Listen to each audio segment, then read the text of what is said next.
throughout this evening during our special coverage. Well, for more on this, let me turn now to our guest who joins me in the studio. Didac Gutierrez-Peris is an EU research director at consulting firm ViaVoice. Hello, thank you for being with us. Hello. In reality, do the three frontrunners offer very different brands of conservative policy?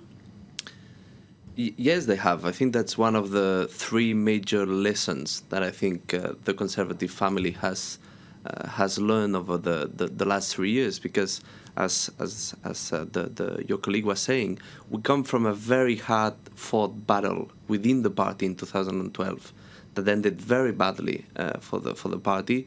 So they had to learn the lessons from that moment.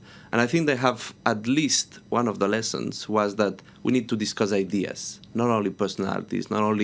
It's not only a matter of who runs the party, it's also about ideas. And I think it has been very clear that at least one of the lessons has been that one.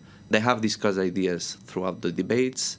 They have discussed visions for France after the presidential elections. So clearly there has been this idea that we came from doing very badly internally in 2012. We need to catch up, and we need to be very, very good this time.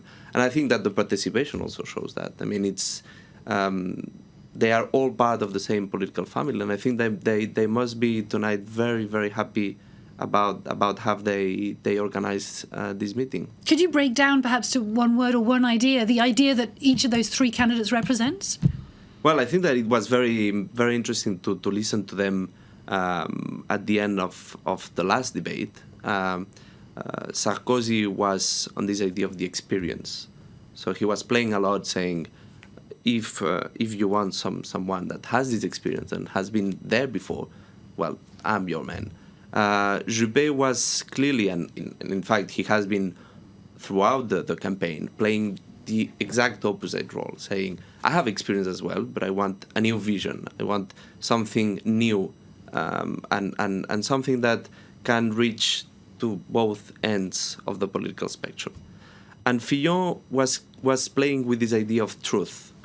So basically, these maybe are the three words that define each candidate: experience, novelty maybe, and truth. And we will see tonight which two of the three are in the final battle next week. Now, the stakes for these primaries could not be higher for France. As we've heard, they're likely to shape next year's presidential election. Are they significant on a European level also? I think so, and I think it's very interesting also comparing these primaries with other primaries that we have seen in other countries. I mean, I remember the Democratic Partido Democratico in Italy that organized also a primary with at the end it was, for the first round, it was around 2.8 million voters.